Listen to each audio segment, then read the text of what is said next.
All right, good afternoon or good morning, everyone, depending on where you're watching from. My name's Jesse Hildebrand, and welcome to Exploring by the Seat of Your Pants. For those who don't know, Exploring by the Seat of Your Pants is all about bringing adventure, science, and conservation to classrooms around North America, and hopefully soon the rest of the world as well. We've already had hangouts from 7 continents and reached thousands of students across North America.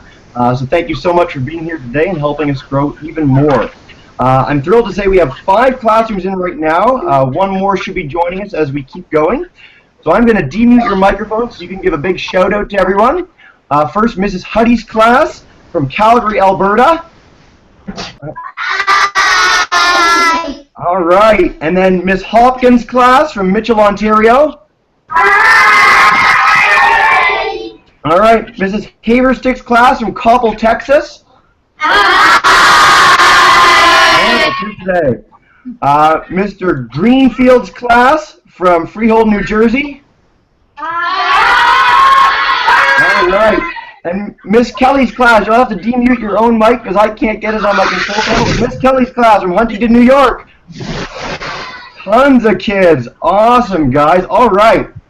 So I'm thrilled to introduce our speaker today. We have Emily Pendergraft from the Victoria Bug Zoo.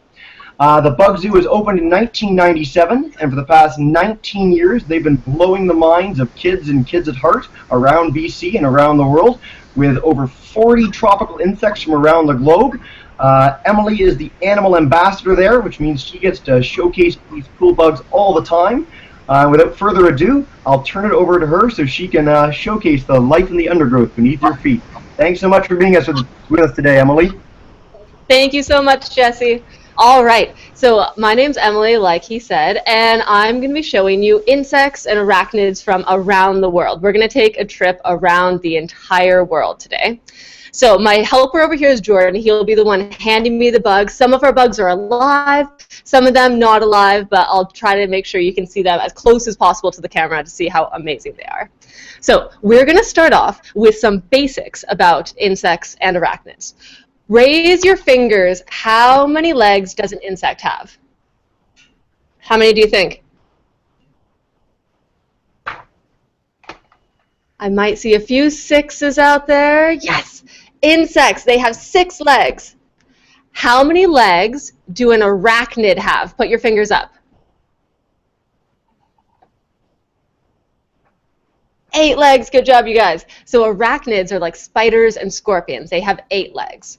And all of these bugs, insects, and arachnids, to get bigger, they go through something called molting. That means they're taking off their exoskeleton because they have this hard outside, like a suit of armor, that protects them from predators or from falling or from drying out. And to get bigger, they have to take off their exoskeleton, and their new one underneath is nice and soft, and then they can blow up that new exoskeleton and then grow a bit bigger next time. So I'm going to show you an exoskeleton from an insect. Just 1 second. So you can see that this is just an empty shell from an insect. So this one has gotten a bit bigger, and this is how big it was before it took off its exoskeleton. Sometimes they can get twice as big when they molt. So that's an insect exoskeleton. And then this is an exoskeleton from a tarantula. Oh my goodness. You can see how fuzzy it is. So this is a big, big spider that took off its exoskeleton, and it's still covered in hair, which I think is awesome because tarantulas are super fuzzy, super cute. The exoskeleton will have all the hair on it that a normal tarantula would have as well. And then their new exoskeleton will also have that hair. I'm going to show you guys a real tarantula in just a bit. Don't worry, I know tarantulas are amazing. Okay, so first off, we are going to start our journey around the world in Australia, so the other side of the world. And the bug that I have right here is truly amazing. This here, hopefully everyone can see that. This is a type of stick insect that's found in eastern Australia. It's just called a spiny stick insect because it has these little tiny spines all over its body to help protect it and help with its camouflage. So it is a stick insect. And stick insects are all herbivores, which means they only eat plants. They mainly eat leaves. And can you see how this one's kind of dancing back and forth for us? Do you see that? Oh, what a good dancer. That is called cryptic motion because it's trying to look like a stick or a leaf. It's also trying to act like a leaf. Very, very cool. And then if I do something like this, watch carefully. Oh, can you see that? She curled her little abdomen up. She curled her tail up. She is trying to look big and scary like a scorpion because scorpions are able to defend themselves by pinching or stinging sometimes.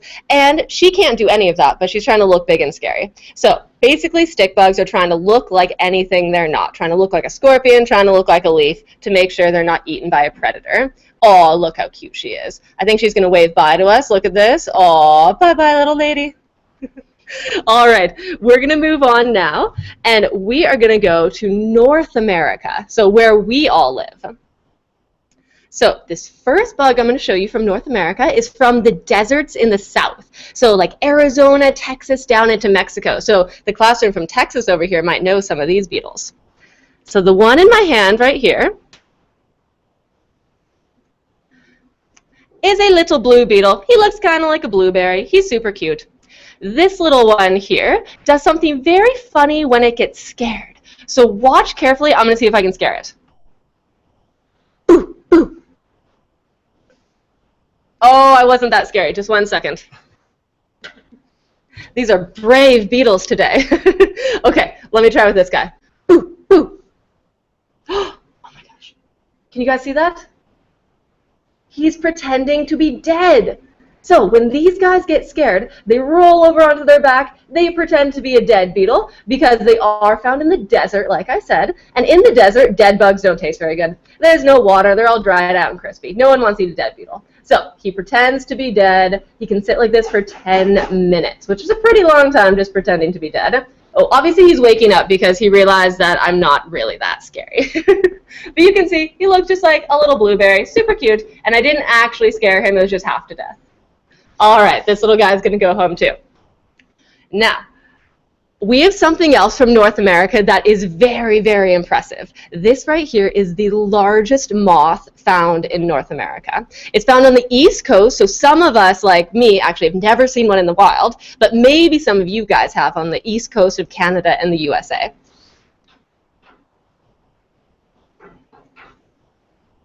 Look how huge that is. So this right here, you can see it's as long as my hand is almost.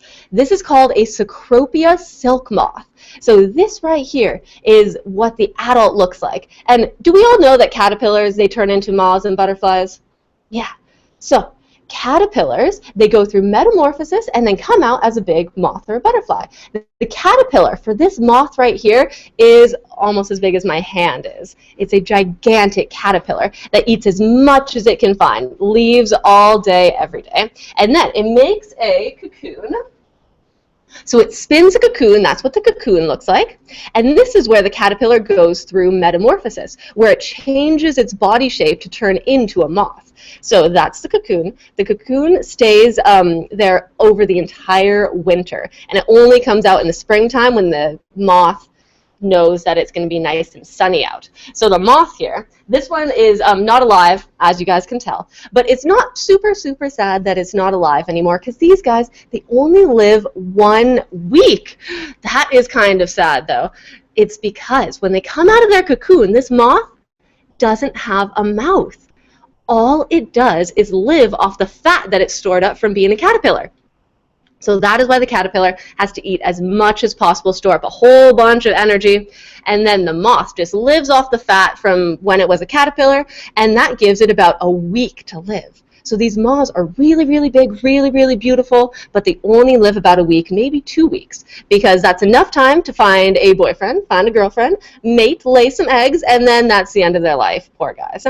But can you guys raise your hand if you've seen a moth like this or a moth about this big? I'm going to see if anyone has. Oh my gosh, so many of you guys have. That's amazing. They don't live here in Victoria, so I've never seen one this big, so I'm so glad you guys have. And feel really lucky that you've seen one of these guys because, like I said, they only are around for about 1 week every year. So very, very beautiful moths. Okay, now we are going to go south. Now we're going to go to South America. So those are the ones that are from North America. So this first one from South America is adorable. Let me get him on my hand real quick. All right. Can we see that? This guy looks a lot like a stick. He lives up in trees. He eats leaves just like a stick bug does. And this one probably looks more like a stick than that stick bug I showed you at the beginning from Australia. So it looks a lot like a stick. He has that great camouflage to make sure that nothing tries to eat him. But this is not a stick bug. If you watch carefully, I'm going to try to make him do something kind of funny.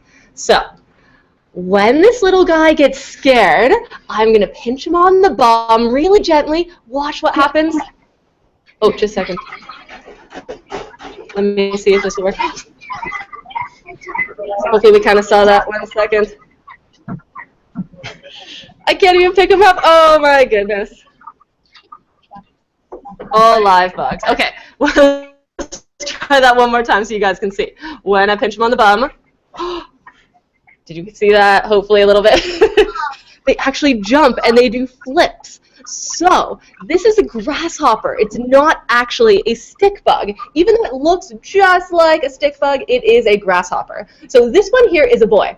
He's got these pretty little yellow armpits. So he waves his little armpits around when he wants a girlfriend. The girls get all excited.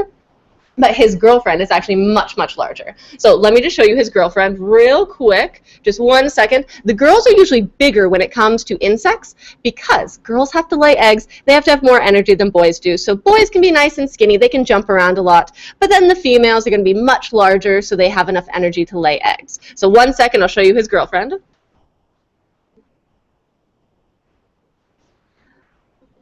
Oh, look how much larger his girlfriend is. So that's the female there. Again, she looks just like a stick bug, but she is able to jump as well when she gets scared. So no stick bugs can jump. I think that's probably how they realize that this is not actually a stick bug. Oh, and look at her funny looking face. Do you guys see that? She's got a pretty funny looking face, but she's still pretty cute. Okay, so boyfriend right here, girlfriend right here. Oh, look, she's waving by at us. Look, do you see how sweet she is? Oh, she's so happy to say hi to you guys. Okay, she's going to go away. And then we're going to talk about a real live tarantula. I know you guys are excited about this. Just 1 second. Let me grab the tarantula. I'll be right back. Just 1 second. Okay.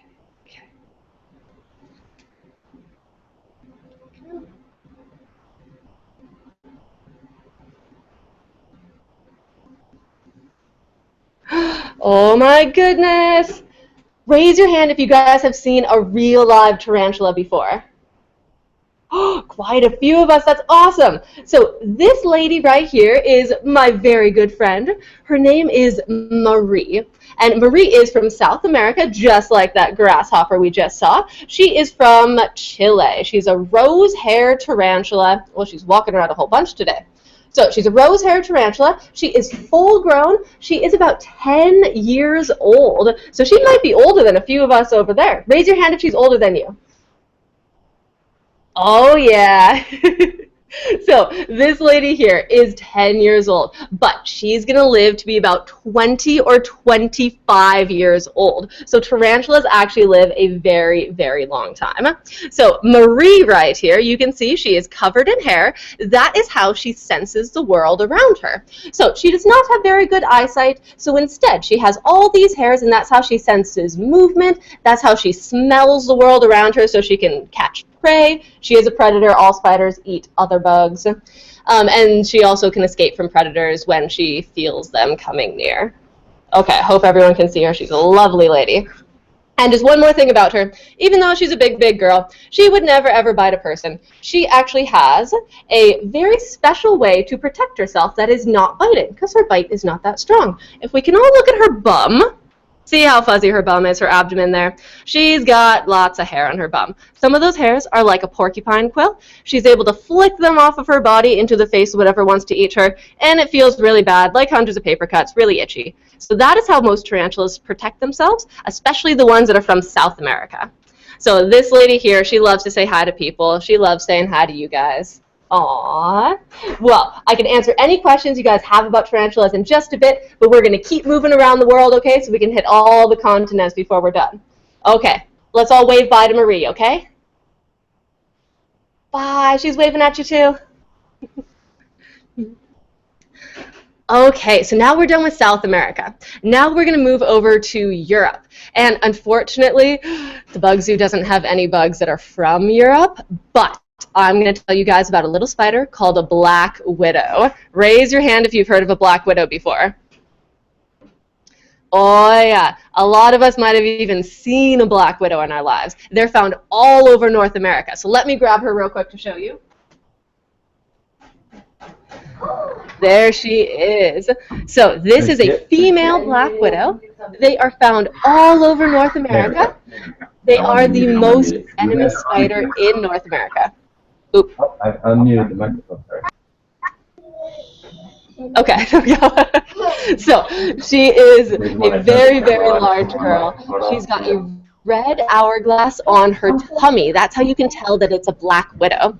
And she has very strong venom for protecting herself and for catching food. Since she is a predator, she can actually eat things that are about 3 times larger than herself, just because her venom is so strong. And I'm sure you guys have heard stories about people getting bit by black widows. Raise your hand if you've heard a story about a person getting bit. Yeah, or maybe you even know someone, if some of you guys that are from the States. So, people who get bit by black widows, it can be really, really bad. Some people have to go to the hospital because they have such a strong bite.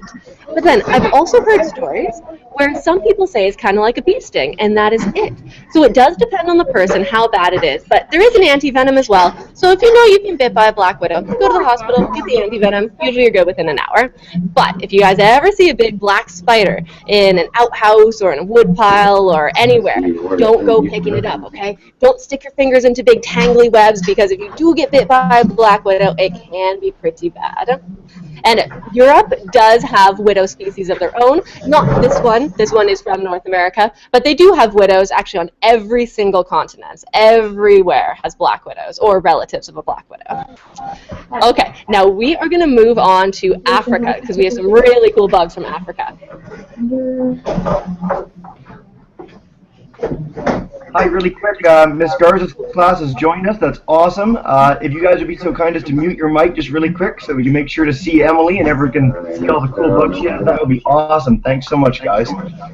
Hi, guys. Okay.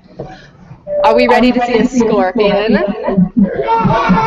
Yeah. Okay. This right here is an emperor scorpion from Africa. This is actually the largest species of scorpion that's found in the world. So I know a lot of movies, they make scorpions look like this big. That's not true. This is the largest species. Some of them can get a little bit bigger than this individual here, but this is the largest species of scorpion. And can you see how big this one's claws are? Look at that. He's got these gigantic, gigantic claws like a crab. So that is how emperor scorpions protect themselves, and that is how emperor scorpions catch their food. They have a very, very strong pinch. So this guy has a stinger. Can everyone see that stinger there? He's got a stinger at the end of his tail. He does have venom. All scorpions do have venom, but the sting from this guy would probably be like a bee sting, maybe even less painful than a bee sting, because he spends his whole life pinching things instead of stinging things. But some scorpions, as you guys may know, are the opposite. They spend their lives stinging. That is their defense and how they catch their food. So some scorpions have really tiny, tiny claws because they're not pinching anything, instead they're stinging. So if you ever see a scorpion, the bigger the claws, the less strong the sting, which means it's kind of the opposite of what people think. They think big scorpions are going to have a strong sting, but it's actually the opposite. Okay, so there's our scorpion. Oh, and I'm going to see if you guys can see something really cool. Scorpions actually change color under black light. Can you see that? The exoskeleton is turning kind of this blue color, right? So all scorpions do this under black light or under a UV light. So you guys, if you ever go to the desert, or if you live in the desert, bring a black light outside at nighttime. If you shine it around, all the scorpions light up. They're fluorescing under the UV light. And then you won't step on them by accident, of course. Okay, we've got one more thing from Africa to show you real quick. So that was our scorpion. The next one is very, very cool from Africa. This is an insect that's found in Madagascar. So Madagascar is the big island right off the coast of Africa. It has some very unique animals like lemurs and that sort of thing, and some very cool insects. So this right here looks kind of like a twig, right? It's a type of stick bug. It looks like a twig. She's got really good camouflage to make sure she blends in with twigs and grass. But watch this. It's amazing. It's one of my favorite bugs because she's so beautiful. Oh my goodness. Look at that. She is called a Tinkerbell bug. They have these beautiful, beautiful wings. They're able to fly to either escape a predator. Right now she's trying to fly away from me because I think I scared her a little bit. Or they can fly to find food or to find a mate, whatever they need to do. But you can see her lovely, lovely wings gives her the name the fairy bug or a Tinkerbell bug. And she's going to wave bye at us, I think, before she flies away. I'm going to pass her off to Jordan again. But you can see her cute little face and beautiful wings. Okay, so the last continent we're going to talk about is Asia. And Asia has some of the largest insects in the world. Southeast Asia has the rainforest. And in the rainforest, it's always warm, it is always hot, there is always food for bugs to eat. So that's why they get really, really large. This right here that I'm going to show you is the second longest insect in the whole wide world. Okay, I might have to scoot back because I don't think it'll fit in the camera. Watch this. Oh my goodness. It's almost as long as my arm is. So this right here is a giant walking stick found in Southeast Asia. And it's called a giant walking stick because it is literally a giant walking stick, as you can see. And stick bugs are herbivores. Again, I think I told you guys this. They just eat plants. So this one right here eats leaves all day long, and it only lives 1.5 years. So it actually does not live very long for being such a large, large insect. So it eats lots and lots of leaves every day, grows very fast. Remember that molting, taking off the exoskeleton? It molts many, many times to become full grown because it's such a big bug. So this one is vegetarian, would never ever hurt a person. Very, very impressive though. And you can see she kind of looks like bamboo almost. Her abdomen here has the lines on it. So she has that amazing camouflage to blend in with bamboo. Oh, she's waving bye to us too. Look at that. Bye-bye. Okay, but I think that is about it. We went to every single continent. Oh, wait. Antarctica. But you know what? I don't think there's any bugs that live on Antarctica. At least they're really small, so we wouldn't want to see them here. We like the big bugs like this one, right? Yeah. So we skipped Antarctica, but we went to every other continent and talked about a lot of different insects. So now I think I can take your questions if you guys have any. I'm sure you might have a few questions, so I'm going to pass it back over to Jesse here, and he can organize the questions. Yeah, all right. Thank you so much, Emily. That was awesome. What a cool giant walking stick you have there. I need one of those. So we have 6 classes here. Miss Garza's class was able to join us, which is awesome. So what we're going to do is have one question from each class, and if we can go through again another time, that would be great. If any of you kids have any more questions, you can always feel free to send them to both myself or Emily, and we'd be happy to get back to you and answer it. Yes. So I'm gonna start with Mr. Greenfield's class.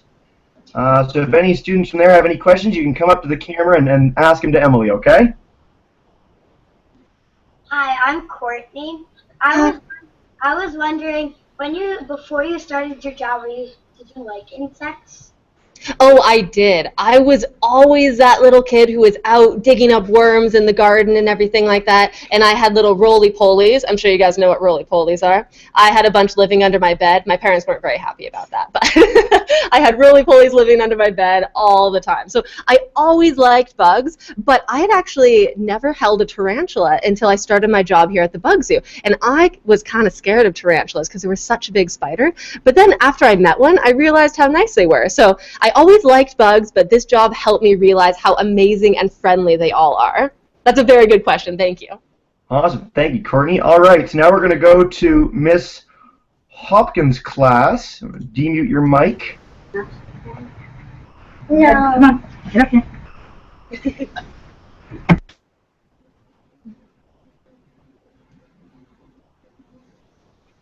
Oh, sorry. It's muted again. Sorry about that. Do you ever get hurt when you try catching the bugs? Oh no, I have never gotten hurt by a bug here, never ever. And even like our scorpions and tarantulas, like I was saying, they're not actually that venomous. So even if a scorpion got a little mad at me when I was trying to pick it up and stung me, it's not gonna feel that bad. But in the wild, you guys do need to be careful because tarantulas and scorpions and other bugs in the wild that aren't used to people, they might try to defend themselves. So don't try picking up any tarantulas in the wild. But my bugs here at the Bug Zoo have never ever hurt me because they know that I'm not trying to eat them. That's a very good question too. Awesome. All right. Now, Miss Kelly's class will do next. You'll have to demute your own mic, and there we go. You're like jumping at the bit. You're ready there. Hi. Hi. My name is Luke. What social insects have you studied?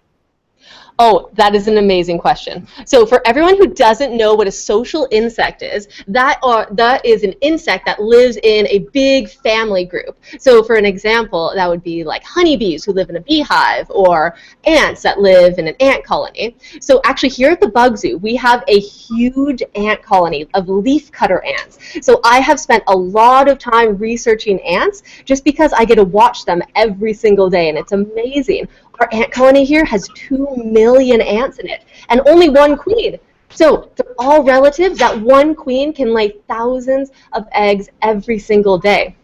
And they all work together. It's amazing. These ants, they all work together for the common good to make sure their family is nice and safe because they're all sisters. They all really like each other. They're all siblings. It's awesome. So very good question. I have spent a lot of time researching ants, but bees and termites are just as awesome because they have these huge family groups that work together. And thank you for asking. A grade 2 class for knowing what social insects are. I'm a biologist, and I didn't even know what social insects were when I was in grade 2, and I was the biggest nerd of all time. All right.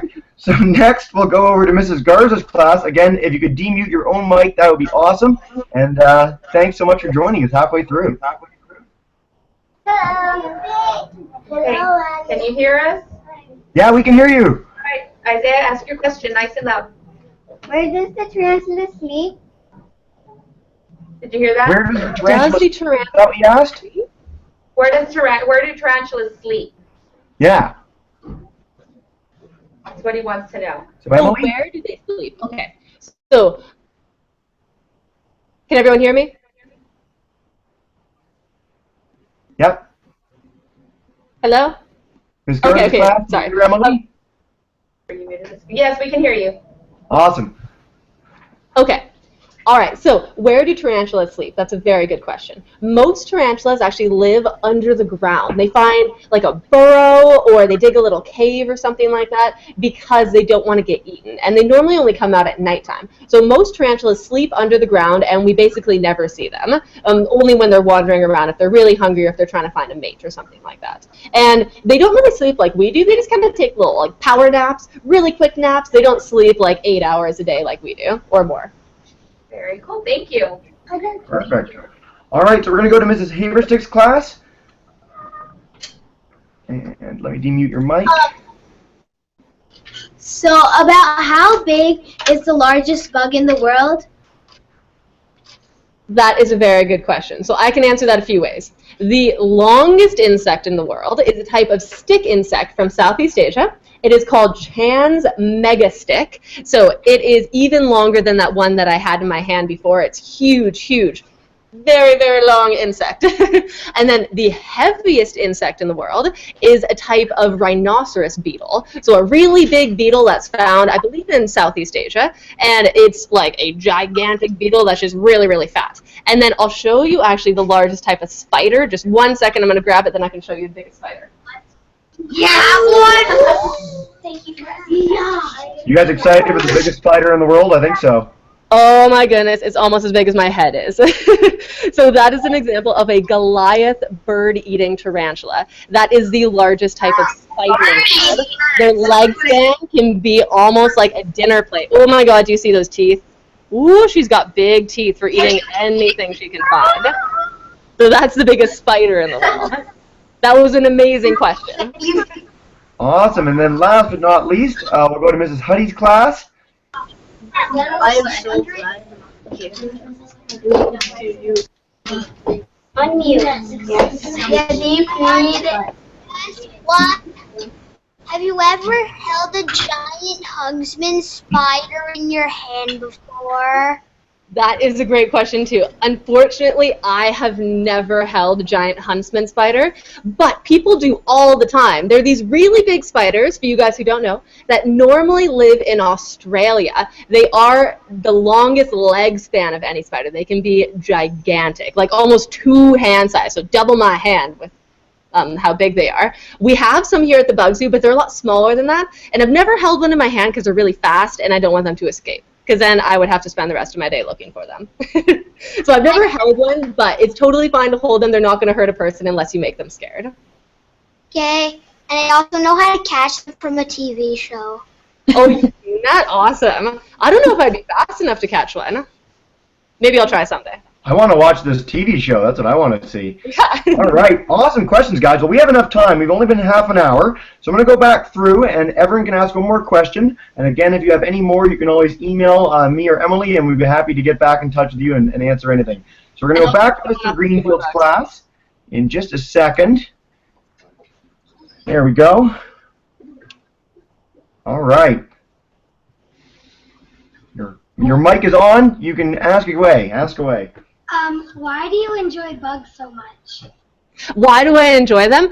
I think just because there's so many different types of bugs. They all look completely different. They all have some amazing, amazing characteristics that make them very unique. Because, you know, a butterfly is completely different from a beetle, which is completely different than a stick bug, which is completely different than any other type of insect. And I just love that diversity. All the different types of insects make me very happy. So there's a lot to learn, and I really like learning. Thank you. Yes, good Perfect. question. All right, so we'll go to Mrs. Hopkins' class for their second question. How do black widow spiders have such strong venom? Oh, that's a very good question. How do they have such strong venom? So a black widow spider has a special venom in it called latrodotoxin, and that's a neurotoxic venom that paralyzes its prey. And like I was saying, they can eat things almost 3 times bigger than themselves, and they make that toxin themselves. So they actually take it from the environment. They take chemicals, what they eat, and then they turn it into a toxin. So just like anything that has venom, like a snake, a spider, scorpion, anything like that, they're taking what they eat and then turning it into a venom to protect themselves. So black widows do have a very strong venom, much stronger than most spiders. I don't necessarily know why they evolved to have such strong venom, but somehow they decided they want to eat things that are gigantic. So they have very strong venom. But good question. They're using what they eat and turning it into something to protect themselves. Awesome. All right, so now we'll go to Miss Kelly's class, Miss Kelly's giant class. I think it might be the whole school. I don't know. All of grade 2. All of grade 2. All of grade 2. There you Awesome. go, guys. All right, so second question. Go for it. Have you discovered any species of insect? Have I? No, unfortunately, I have not discovered any species of insect. I think it's pretty hard to discover species of insect because you have to prove that it's something that they haven't seen before. So mostly it's just like bug scientists, which are called entomologists, who do that, and they travel the world. But you never know. You guys might have seen an insect that no one has named before, so keep your eye out if you see something very strange. You never know. We all might be able to name an insect someday. Apparently, there's like millions and millions of species of insect that have not even been discovered yet. Very good question, thanks. To follow up on that really quickly, too, if any of you guys have backyards, when I was a kid, you can find, like, I found 73 different kinds of insects in my backyard alone, and I live in Toronto. So check yours, check areas around you, and you're likely to find some amazing things that you never thought were there before. All right, we'll go back to Miss Garza's class for her second question. Sorry, guys, you'll have to demute your own mic again. Scoot down just a bit so they can see your Awesome, perfect. Ask the question. How many bugs are all around the world? Oh, that is an amazing question. How many bugs are all around the world? I don't have the exact number in front of me, but I think it is something like, just a second, let me confer with my helper over here. Jordan, do you know? It's millions and millions of species of bugs. So there's millions of different types of bugs in the world.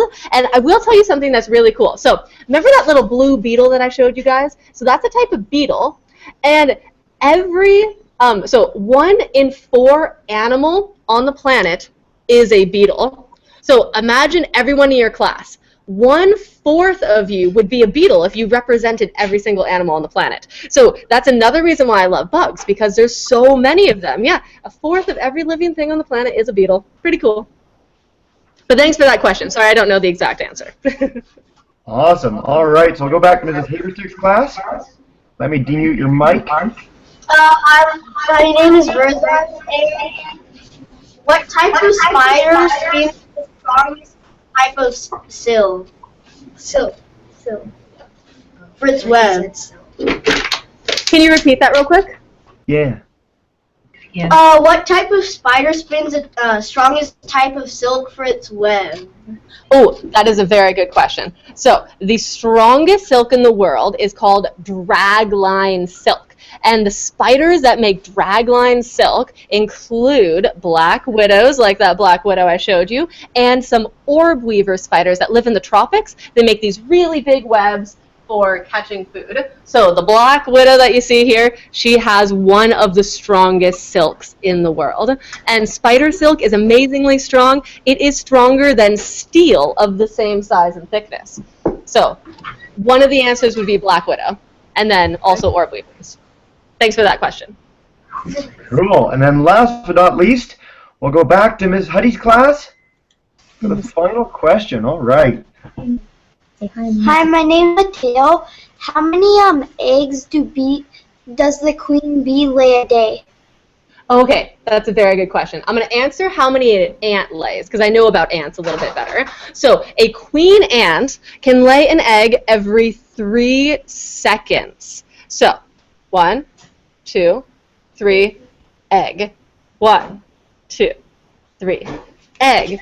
So she can lay thousands of eggs every single day. And I think a bee or a wasp is very similar to that. They can lay thousands of eggs every single day. So that is why some ant colonies and bee colonies can have millions and millions of members in it, because that queen is just going to lay eggs all day long.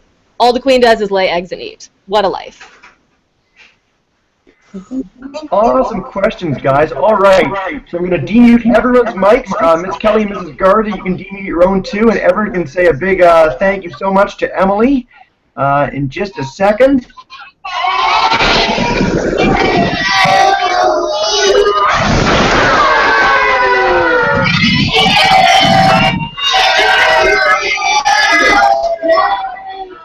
Awesome. Way to go, guys. Thank you so much, Emily.